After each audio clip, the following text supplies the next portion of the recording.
in some ways, the business world doesn't really understand how business is done, because you have a P&L and you've got all these numbers on there, and they'll tell you like that's what the business return is.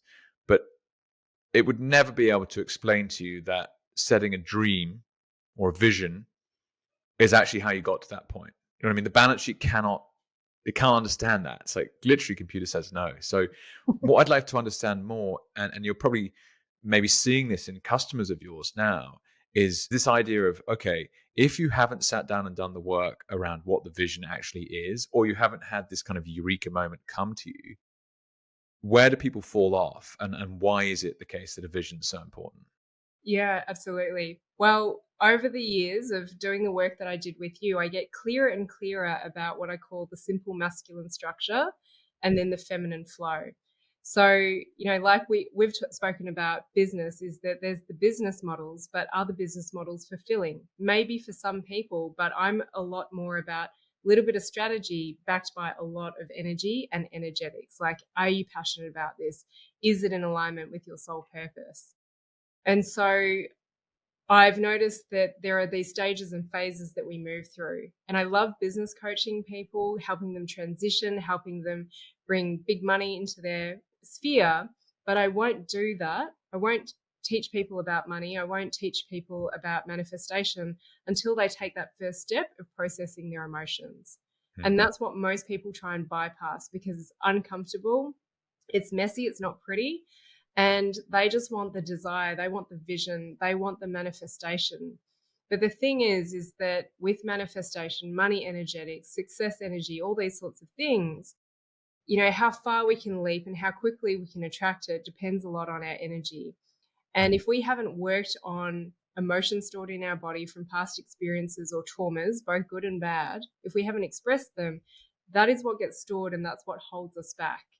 So I can teach you about money energetics and I can teach you how to create a vision and a business and go out and do it.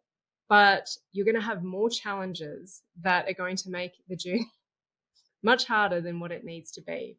Now, I'm not saying that if you do the emotional work that you're not going to have challenges, but you get to look forward to them and you have the ability to work out whether or not it's a challenge to, hold me back, or is it a challenge to help me grow?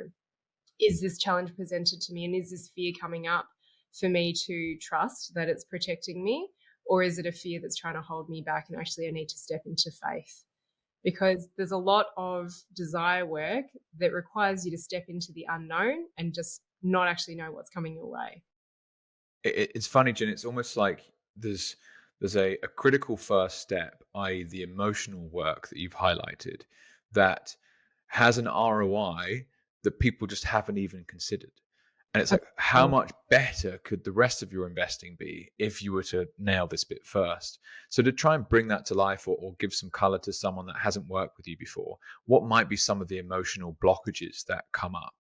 And I think I could probably frame this quite nicely in that some of the stuff for me was around um, abandonment and being sent off to a boarding school and constantly trying to achieve on behalf of getting someone else's attention. And really, when I got deeper into it, I was very supported, and the early death of my father as well. But support was this word that kept coming back, like, we support you, we support you. Like, oh, whoa, okay, cool. And suddenly things start changing. So are there common things that come up when you do the emotional work with people, and what might someone expect? Yeah. So I feel like a lot of people think when we're doing emotional work that it's all like trauma and the horrible stuff that happens in Mm, our lives. But trauma is a very subjective experience. There's a saying that trauma is not the event that happened, it's the experience, the story that we hold around that event. And so, to be honest, some people, I say they've got trauma shame where they feel like, why would I process on this when someone is experiencing something so horrific? But that is your subjective experience. Now, I do focus a lot on the negative because people feel like we shouldn't be dwelling in the negative. But the reality is that that emotion stored in your body and it's taking hold and it's manifesting not just physically, but just energetically in your money relationship, in your intimate relationships, in your house and home. So, just to be clear, it doesn't have to be physical manifestations or injuries per se. it's like we cognitively know or we understand these concepts, but so many people are not embodying them. They know how important it is to process emotions, yet it's really uncomfortable work. But it can also be the positive experiences that we've got to process. And I think we did quite a few where, hey, I can tell you, Jake, actually, you're really supported by what I see, but it's not helpful for you to hear the message or the affirmation from me. It's got to come from deeper within yourself. So the release process has become a very structured process that people can learn, but the sneaky human bypasses it, even if you've done a lot of work. And it allows you, well, what's become really clear to me when I see people do the process and watch them and hear them is that they have difficulty in asking for what they need in life. And when it comes to manifestation, we ask the universe quite clearly and simply what we need. But if we can't do that in day to day, then that's probably why we're missing that first step of manifestation. But the process also reveals to us our capacity to receive what we say we need. So there's two issues. Either we don't know how to ask for what we need, or we actually have a block. We create a block to receiving the success or everything that we desire.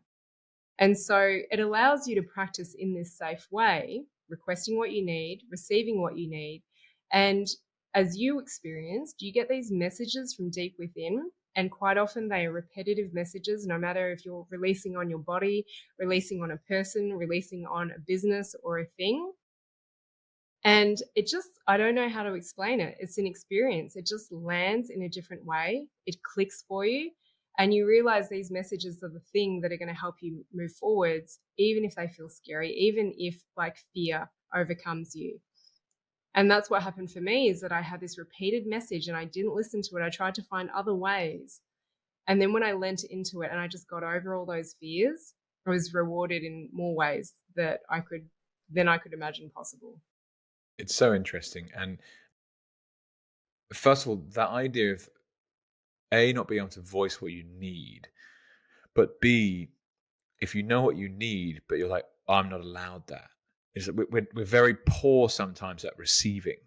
And I think in some way that is the kind of intergenerational trauma stuff that sits there. It's like, oh no, you can't have that. So, well, why not?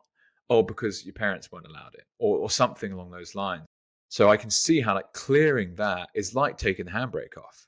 It's Yeah. like, right, great. Now you can ask for what you actually need.